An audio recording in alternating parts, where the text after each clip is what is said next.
સુરેન્દ્રનગર જિલ્લા પોલીસ તરફથી છેલ્લા 48 કલાકમાં સુરેન્દ્રનગર જિલ્લાની એલસીબી, એસઓજી અને સંબંધિત પોલીસ સ્ટેશનના સંબંધિત ડિવિઝનના ડીવાયએસપી શ્રી અને એએસપી શ્રી દ્વારા બહુ સરસ કામગીરી હત્યા સંબંધિત કેસોમાં કરવામાં આવેલ છે.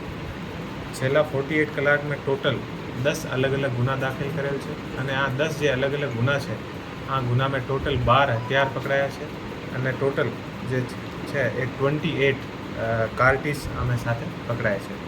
ટોટલ જે 10 ગુના દાખલ થયા છે, આમે ઘણા બધા આરોપી પકડાયા છે અને એ જે આરોપી પકડાયા છે, આ આરોપીનો જે ભૂતકાળ જે છે, આમે પણ એ લોકો ઘણા બધા ગુના કર્યા છે. ટોટલ જે ગુના થયા છે, આમે 3 ગુના જે છે એ થાનગઢ પોલીસ સ્ટેશનમાં દાખલ થયા છે. એ જે થાનગઢ પોલીસ સ્ટેશનમાં જે 3 ગુના દાખલ થયા છે, આમે મેહુલ ઉર્ફે ટેણો મુખ્ય આરોપી છે અને એ લોકો જે છે એ મધ્યપ્રદેશથી અલગ અલગ હથિયાર લઈને આવ્યા છે.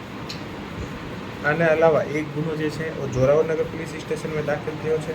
આમાં જે આરોપી છે, આનું નામ છે જોગી ઉર્ફે મહેશ અને 5મો જે ગુનો છે એ ચૂડા પોલીસ સ્ટેશનમાં દાખલ થયો છે. આમાં જે આરોપી છે, આનું નામ છે પ્રવીણભાઈ.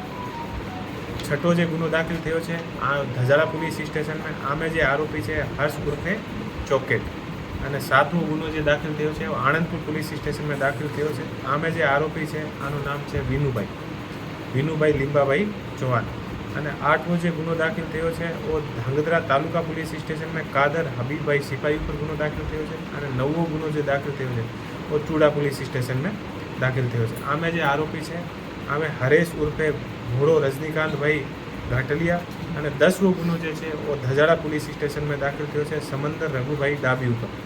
ટોટલ 10 ગુના દાખલ થયા છે, 12 હથિયાર પકડાયા છે અને 28 જિંદા જે કારતૂસ છે એ પકડાયા છે.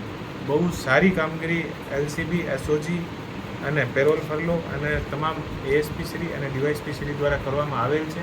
48 કલાકના અંદર આ જે ડ્રાઈવ છે અત્યારે આગળ ચાલુ છે અને આગળ પણ પોલીસને ઘણી બધી લીડ એવી મળી છે. આને ઉપર અત્યારે કાર્યવાહી ચાલુ છે.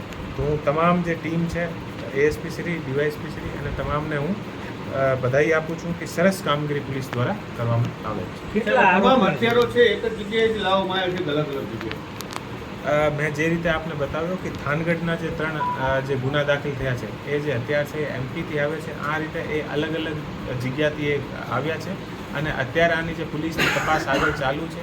એ લોકો તમામ લોકો જે છે હથિયાર ક્યાંથી લાવ્યા છે, આ હથિયાર શું કામે લાવ્યા છે અને શું આ હથિયારોથી એ લોકો કરવાના છે.